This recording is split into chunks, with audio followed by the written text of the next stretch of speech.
राजस्थान का इतिहास एवं संस्कृति कक्षा 10 की बुक है। बहुत इंपॉर्टेंट बुक है और ये 5वां वीडियो है। इससे पहले 4 वीडियो इस बुक पर बना चुका हूँ।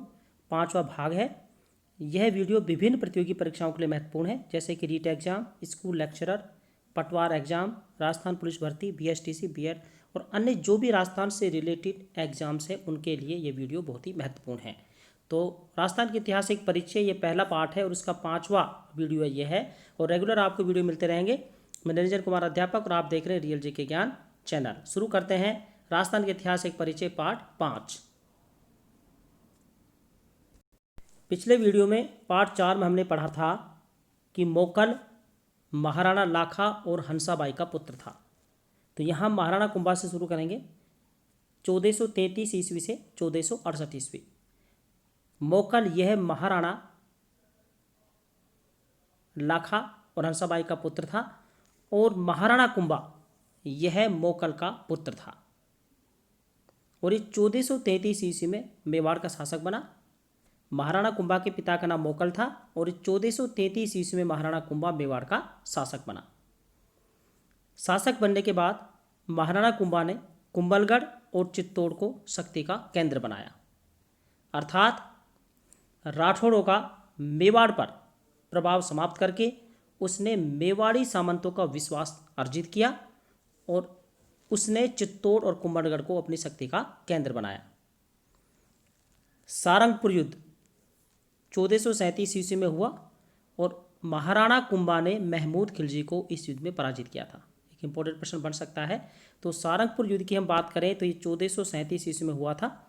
महाराणा कुंभा महमूद खिलजी के बीच और महाराणा कुंभा ने महमूद खिलजी को इस सारंगपुर के युद्ध में पराजित किया और महमूद खिलजी को बंदी बना लिया गया।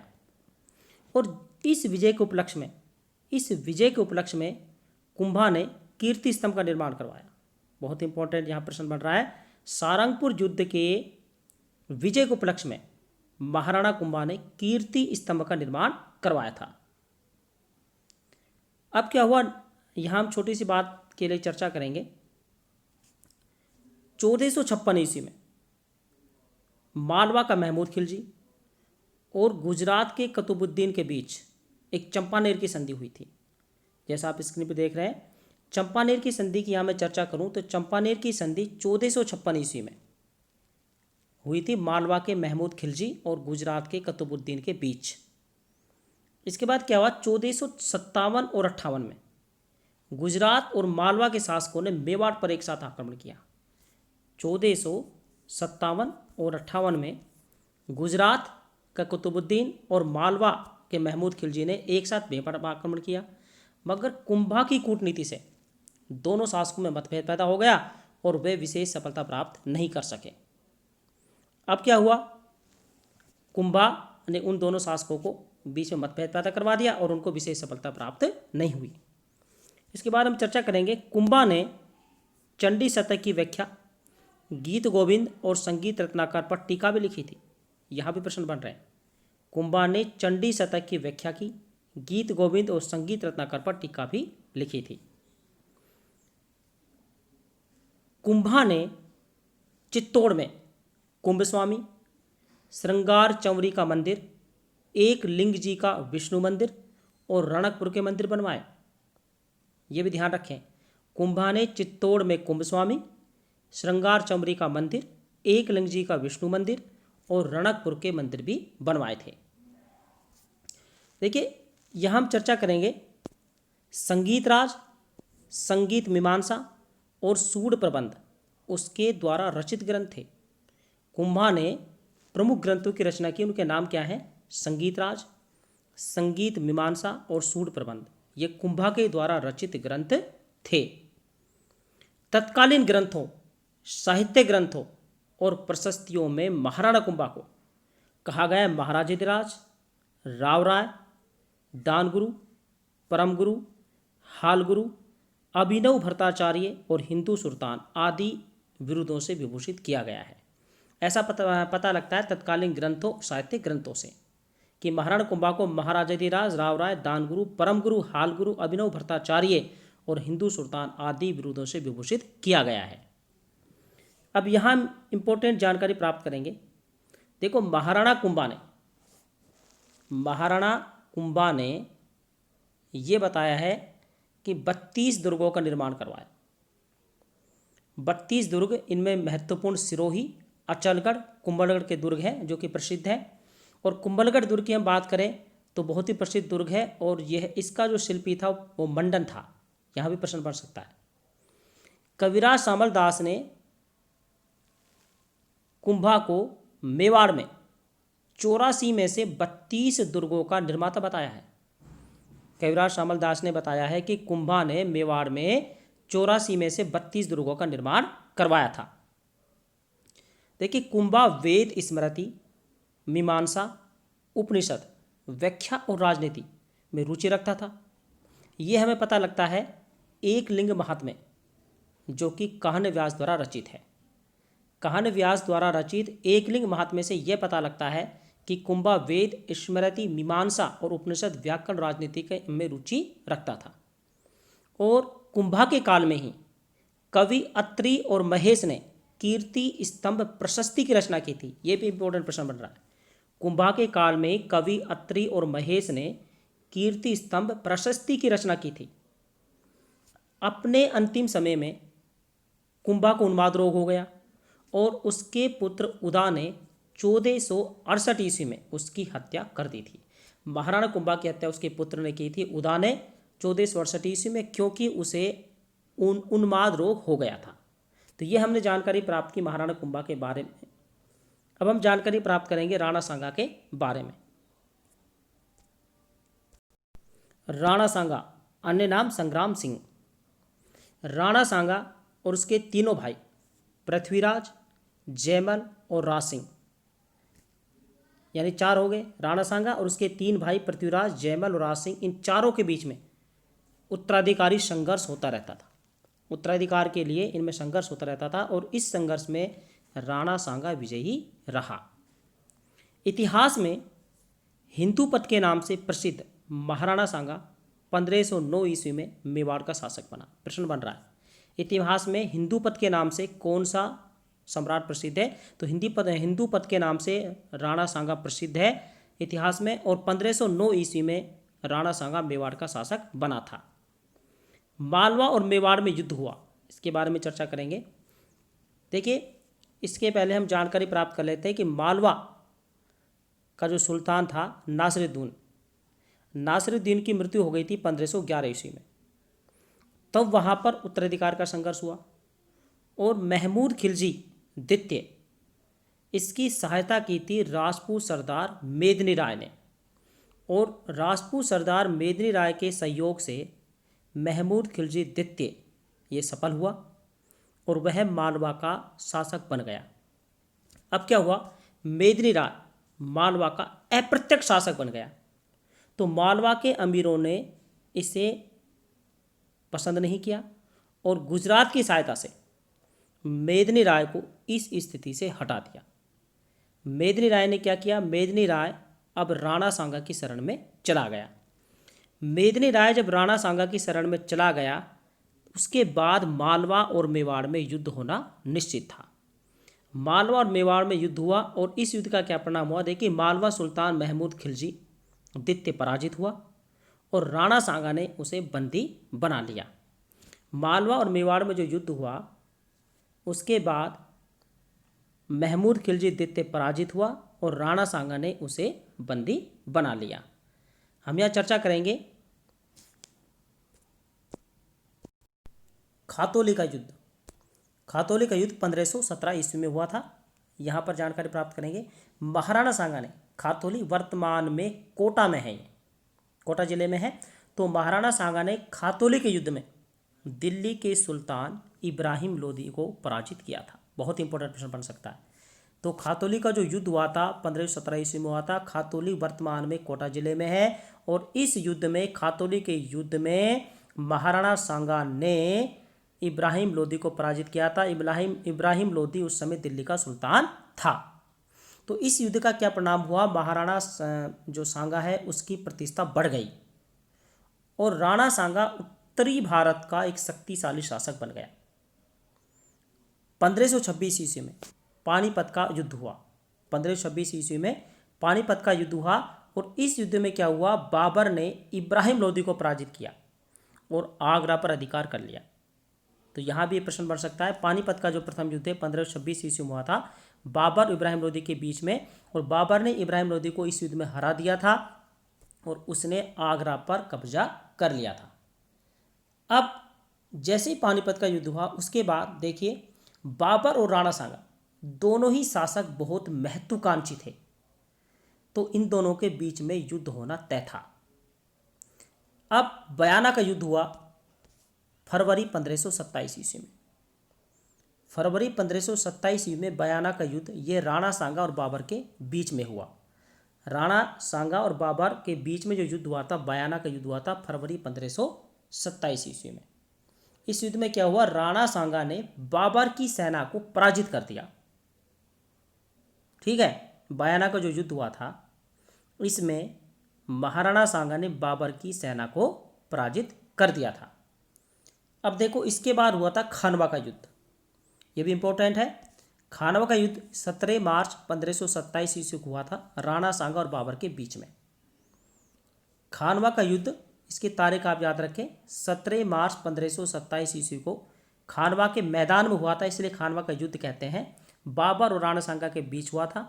इसमें तोप खाने और तुलुगमा पद्धति का प्रयोग किया था बाबर ने, और तोप खाने तुलुगमा पद्धति के कारण ही बाबर इस युद्ध में विजयी रहा। अब इसका क्या परिणाम हुआ, राणा सांगा घायल हो गया और उसे युद्ध के मैदान से दूर ले जाया गया।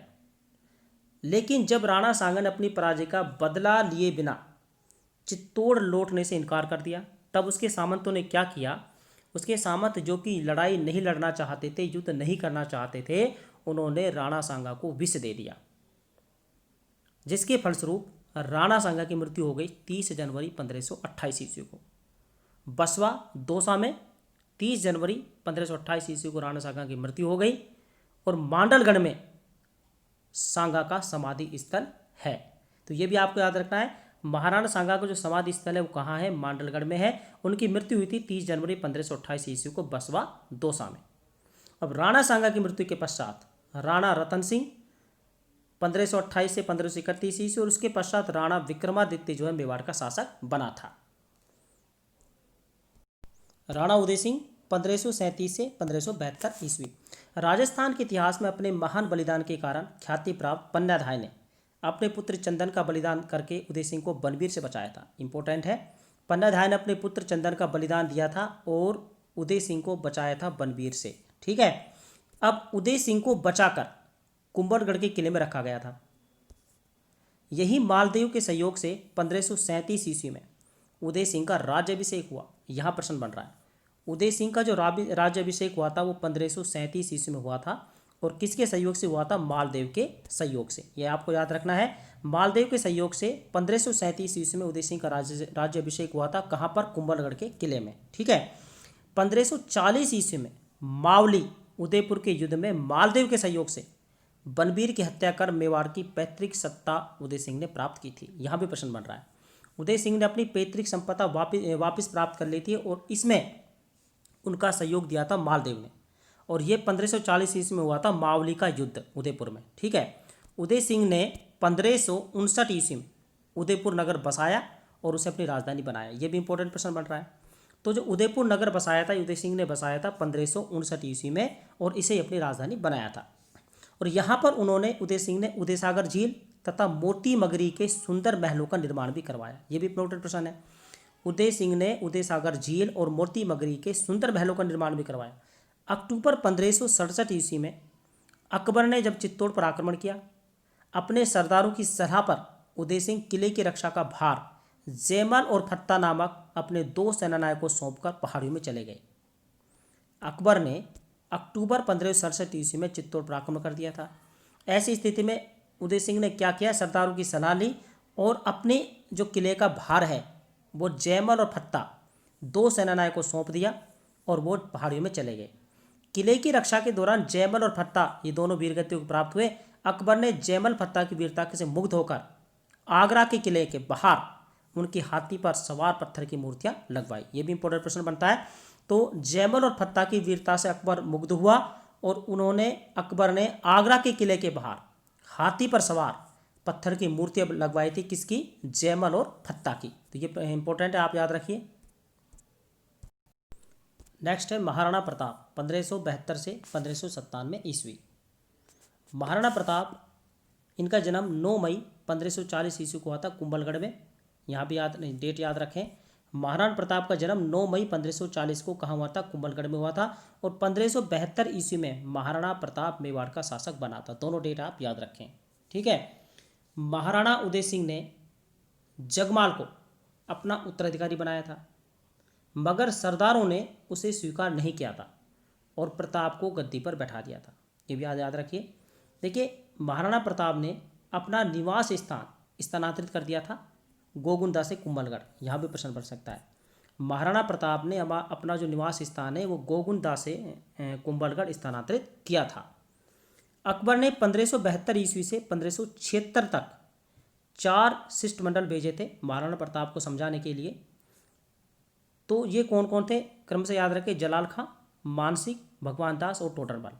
1572 से 1576 के बीच में 4 शिष्टमंडल भेजे थे, जलाल खां, मानसिंह, भगवान दास और टोडरमल, अकबर को समझाने के लिए, ठीक है। अब देखिए, हल्दी घाटी का युद्ध हुआ 18 जून 1576 को। इसकी डेट आप याद रखें। कहीं कहीं 21 जून भी विद्वान स्वीकार करते हैं। तो जो हल्दी घाटी का युद्ध 18 जून 1576 को हुआ। खमनोर के पास मुगल सेना का प्रताप सिद्ध हुआ था, जो हल्दी घाटी के नाम से प्रसिद्ध है। ये युद्ध हुआ था खमनोर के पास और महाराणा प्रताप की सेना और मुगलों की सेना के बीच संघर्ष हुआ था और यह युद्ध हल्दी घाटी के युद्ध के नाम से प्रसिद्ध है। अब इस युद्ध के बारे में कुछ तथ्य जो हम जानकारी प्राप्त करेंगे। इस युद्ध को अबुल फजल ने खमनोर का युद्ध कहा है, बदायूनी ने गोगुंदा का युद्ध और जेम्स टोड ने हल्दी घाटी का युद्ध कहा था। इंपॉर्टेंट फैक्ट से याद रखें। इस युद्ध को अबुल फजल ने खमनोर का युद्ध, बदायूनी ने गोगुंदा का युद्ध तथा जेम्स टोड ने हल्दी घाटी का युद्ध कहा था। ये सारे फैक्ट हैं जो आपको याद रखने हैं। इसके बाद देखिए, प्रताप की सेना का जो नेतृत्व किया था, हरावल का नेतृत्व। हरावल होता है सेना का अग्रिम दस्ता, ये आपको याद है। हरावल का मतलब मैं आपको बता देता हूँ, सेना का अग्रिम दस्ता होता है, उसे हरावल कहते हैं। तो इस युद्ध में जो प्रताप की सेना का हरावल का नेतृत्व करने वाले थे वो थे हकीम का सूर, और मुगल सेना की हरावल का नेतृत्व करने वाले अग्रिम दस्ता जो सेना होता है उसका नेतृत्व करने वाला था जगन्नाथ कछवाहा। तो यहाँ भी प्रश्न बन सकते हैं, ठीक है। ये भी आप याद रखें। अब छोटा सा फैक्ट यहाँ पढ़ेंगे कि युद्ध में प्रताप का जीवन संकट में देखकर झाला बीदा ने क्या किया? प्रताप का मुकुट धारण कर लिया और झाला बीदा युद्ध करने लगा और प्रताप को युद्ध भूमि से दूर भेज दिया। तो एक छोटा सा फैक्ट ये भी याद रखिए कि युद्ध में जब देखा कि प्रताप के जीवन संकट में है तो झाला बीदा ने महाराणा प्रताप का मुकुट जो है अपने सिर पर धारण किया और युद्ध करने लगा और महाराणा प्रताप को युद्ध भूमि से दूर भेज दिया। अब यह हल्दी घाटी नाम क्यों पड़ा? विद्वानों ने कहा है कि इसका एकमात्र कारण यह है कि यहाँ हल्दी छड़ी कई नवविवाहिताएं पुरुष वेश में लड़ मरी। 3 अप्रैल 1578 ईस्वी को शाहबाज खान ने कुंभलगढ़ दुर्ग पर अधिकार कर लिया था। तो जो कुंभलगढ़ दुर्ग पर अधिकार हुआ 3 अप्रैल 1578 ईस्वी में हुआ और शाहबाज खान ने इस पर अधिकार किया था कुंभलगढ़ पर। अब यहाँ हम जानकारी प्राप्त करेंगे दिवेर को मेवाड़ का मैराथन क्यों कहते हैं। देखिए, दिवेर को मेवाड़ का मैराथन कहते हैं क्यों? 1582 ईस्वी में महाराणा प्रताप ने मुगलों के विरुद्ध दिवेर नामक सैनिक चौकी पर आक्रमण किया था। तो महाराणा प्रताप के पुत्र अमर सिंह ने इस चौकी पर तैनात मुगल सूबेदार शेरीमा सुल्तान खां को एक ही वार में परलोक पहुंचा दिया था और एक छोटी सी मेवाड़ी सेना की यह बहुत बड़ी सफलता थी और इसी सफलता की वजह से दिवेर को मेवाड़ का मैराथन कहा जाता है।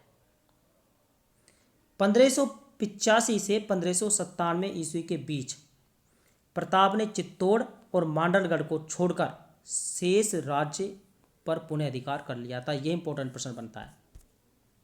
1585 से 1597 ईस्वी के बीच प्रताप ने चित्तौड़ और मांडलगढ़ को छोड़ करके शेष राज्य पर पुनः अधिकार कर लिया था और महाराणा प्रताप ने चावंड को अपनी राजधानी बनाया था। ये भी आप याद रखें, महाराणा प्रताप ने चावंड को अपनी राजधानी बनाया था। प्रताप की मृत्यु 19 जनवरी 1597 ईस्वी को हुई। ये भी याद रखें, 19 जनवरी 1597 ईस्वी को महाराणा प्रताप की मृत्यु हुई।